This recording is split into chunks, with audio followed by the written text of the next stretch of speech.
अभी तक आपने देखा कि राहुल इसी सोच में है आखिर बाइक को धक्का किसने दिया। वह दोबारा उठकर बाइक स्टार्ट करने की कोशिश की लेकिन बाइक स्टार्ट नहीं हुई। उसे समझ में नहीं आ रहा है कि आखिर वो क्या करे।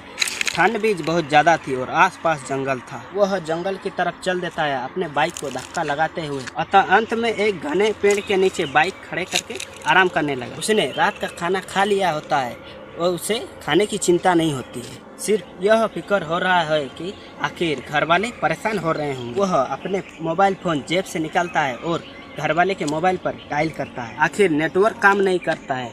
वह अंधेरी रात में ही पेड़ के नीचे सो जाता है। थकान के कारण नींद में उसे महसूस होता है कि उसका शरीर ऊपर की तरफ उठ रहा होता है। उसकी नींद खुल जाता है। वो देखता है कि वो जमीन से 14 फुट ऊपर उड़ रहा होता है। उसकी सांसें फूलने लगती है और उसे लगता है कि और वो नहीं बच पाएगा। उसके चारों ओर डरावनी आवाज आते हैं। अब उसकी जान निकलने ही वाली होती है। तब तक उसके सर पे थक थक की आवाज आती है। वह झटके से उठता है और उसे महसूस होता है कि वो सपना देख रहा होता है। अपने सामने एक आदिवासी लड़के को देखता है जिसने उसे जगाया। वो लड़का बोला, अरे भाई सुबह हो गया, सूरज निकल गया था, तुम इस घने जंगल में क्या कर रहे हो?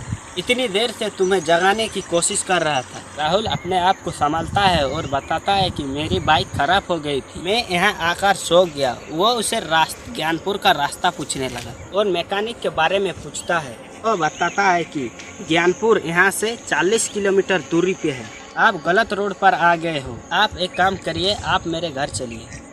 तब तक घर पहुंचकर बाइक मैकेनिक का पता करें। फिर अब आप आराम से अपने घर जाना। राहुल गोलू के साथ उनके घर की तरफ जाता है। गोलू आदिवासी लड़के का नाम था। वह घर पहुंचकर उसके झोपड़ी में खाना खाने लगा। खाना खा के आराम करने लगा। गोलू बताता है कि मैं अपने किसी काम से बाहर जा रहा हूँ, तब तक आप रुको, मैं थोड़ी देर में आ जाऊंगा। राहुल रुक जाता है, उनके झोपड़ी के तरफ टहलने लगता है। अभी देखता है कि पास में एक कुआं है। वह कुएं की तरफ जाकर नीचे की तरफ देखने लगता है। तभी कुएं के भीतर उसके परछाई के साथ किसी और का भी परछाई दिखने लगता है। वह वापस पीछे मुड़ता है कि अचानक।